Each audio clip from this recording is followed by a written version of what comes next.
Assalomu alaykum, hurmatli tomoshabin, kanalimizga xush kelibsiz.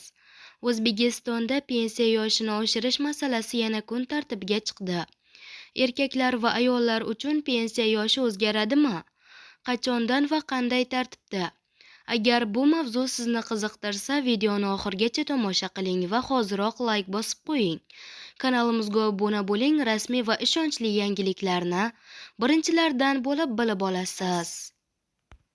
Diqqat qiling, O'zbekistonda yoir pensiyaga chiqishning yosh chegarasini bosqichma-bosqich oshirish rejalashtirilmoqda. Bu haqda 10 sentyabr kuni Iqtisodiyot va Moliya vazirligi huzuridagi Budjetdan tashqari pensiya jamg'armasi ijrochi direktori Murodbek Atajjanov ma'lum qildi. Loyihaga ko'ra, pensiya yoshini erkaklar uchun 60 yoshdan 63 yoshgacha, ayollar uchun 55 yoshdan 58 yoshgacha oshirish taklif qilinyapti. Yosh chegarasini oshirishni har yili yarim yilga ko'tarish orqali bosqichma-bosqich amalga oshirish rejalashtirilgan. Atajjanovning ta'kidlashicha, dunyoning bir qator mamlakatlarida pensiya yoshi chegarasi 65 yoshdan yuqori. O'zbekiston 1993-yilda fuqarolarning davlat pensiya ta'minoti to'g'risidagi qonun qabul qilingandan beri pensiya yoshi o'zgarmagan kam sonli davlatlardan biri bo'lib qolmoqda. Faqat O'zbekiston qoldi. Boshqa davlatlar esa pensiya yoshini allaqachon oshirgan, deydi u.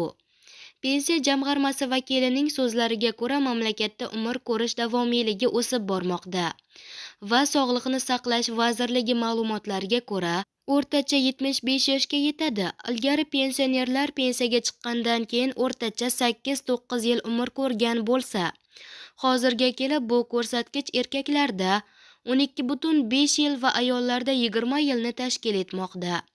U shuningdek, pensiya yoshini oshirish bo'yicha qaror hali qabul qilinmaganini qayd etdi. Aholining takliflarini yig'ish maqsadida maxsus platforma ishga tushirilishi rejalashtirilgan. Buning uchun 1 oy vaqt ajratiladi.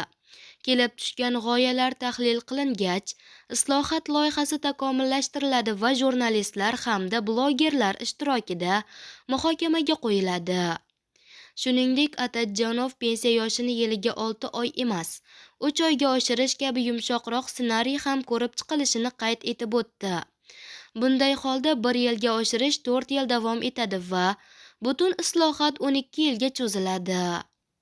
Pensiya islohoti o'tgan yilning iyul oyida Strategik islohotlar agentligi O'zbekistonda norasmiy bandlik yuqoriligi sababli pensiya tizimi qamrovi atiga 38% ni tashkil etishini ma'lum qilgan edi. Boshqa mamlakatlarga nisbatan badallar darajasi yuqori ekaniga qaramay, 12-25% to'lovlar o'rtacha darajada saqlanib qolmoqda.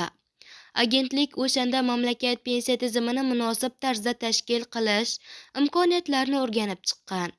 2024-yil dekabr oyida O'zbekistonda pensiya islohoti bo'yicha seminar o'tkazildi hamda shu seminar doirasida konspektual hujjatni tayyorlash boshlandi. Uni mamlakat prezidentiga 2025-yil sentyabrgacha taqdim etish rejalashtirilgan.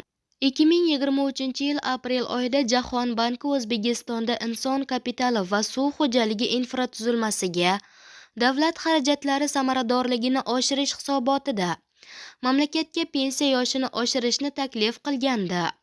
Hisobotda qayd etilishicha, qaror qabul qilingan paytdan boshlab uni amalga oshirish boshlangunga qadar pensiya yoshi arafasidagi ishchi xodimlarga o'z rejalarini o'zgartirishlari uchun moslashishga vaqt berish maqsadga muvofiq. Xalqaro valyuta jamg'armasi ham O'zbekistonning amaldagi pensiya tizimi islohotlarini talab qilishni ta'kidlagan. Takliflar orasida pensiya yoshini oshirish, imtiyozli stavkalarni bekor qilish va to'lovlarni avtomatik identifikatsiyalashga o'tish bor.